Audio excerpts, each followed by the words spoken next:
Joining us today to discuss the latest developments in the American economy is Dr. Osama Al-Sharibi, Director of the Emory Economic Development Initiative. Dr. Osama, welcome to Qnews. We're glad to have you with us on the Economic Bulletin.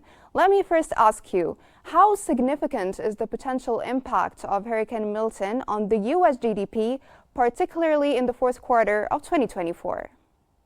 Well, thanks for having me. I think it's right away we will see a lot of property damage, business closure, and a drop in income as people deal with lost wages or ruined workplaces.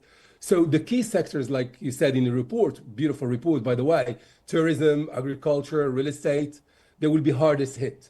So insurance companies, as you said also in the report, will face high claims, which might put pressure on liquidity. So the biggest problem will be a liquidity crunch. So in fact, this storm and the previous storm, Helene, triggered a severe liquidity crunch, while actually the GDP, if you could say, the month of September was a good month for actually the U.S. economy because the interest rate went down.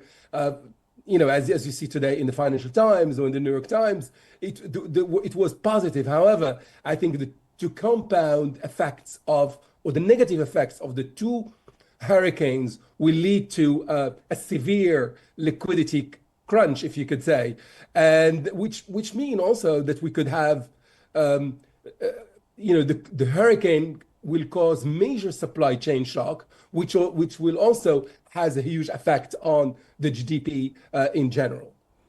I want to delve more into the key sectors. Can you explain how natural disasters like hurricanes directly affect economic growth, particularly in the aforementioned key sectors such as tourism, housing, and infrastructure?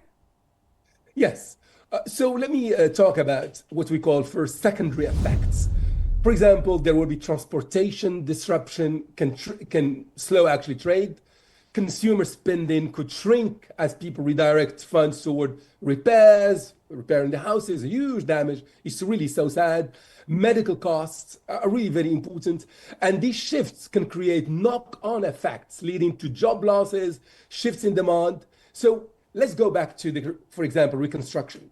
Reconstruction may boost employment in the construction field, but this demand for building materials would cause actually price inflation.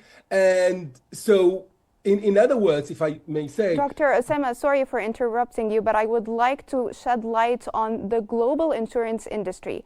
With the RBC Capital estimating up to $60 billion in losses for the global insurance industry, how will this affect insurance premiums and reinsurance rates in the United States? Oh, it will be, huge. I think the claims. Let me say two things first of all. So there is, that we have something called FEMA in America that plays a very important role in providing relief funds, logical support, etc. for people. However, that doesn't cover actually the insurance problems and the high claims that insurance will do, because they will not be it will not be easy for these insurance companies to even if we know that that Florida is resilient and they recover quickly, etc. Still, the premiums will go up tremendously, which will be a huge problem for actually the consumers. Now, let's integrate the unemployment aspect into our conversation. Given the projection that Hurricane Helene might have reduced job figures by up to 50,000, what effect could Hurricane Milton have on employment in the affected regions? Oh, yeah, it will absolutely play a critical role in, for example, it depends on the scale of the disaster in each region. Some regions, for example, in Florida, have been devastated, which means that small businesses in particular will be very vulnerable for prolonged actually closures, and which again lead to a strong liquidity problem. So in other words, if you could say, let me also, the other Dr. point. Osama, speaking of vulnerability, if you could specify which industries are most vulnerable to job losses due to hurricane-related disruptions, and how long might it take for employment to recover? Oh, yes.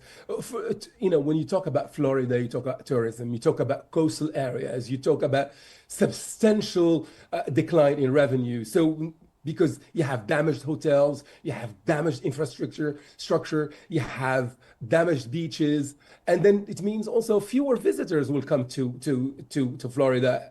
And so these are really very key sectors that are going to be, it will take time to rebuild. However, as you know, Florida is still resilient and will, be able to resolve this problem in a couple of months.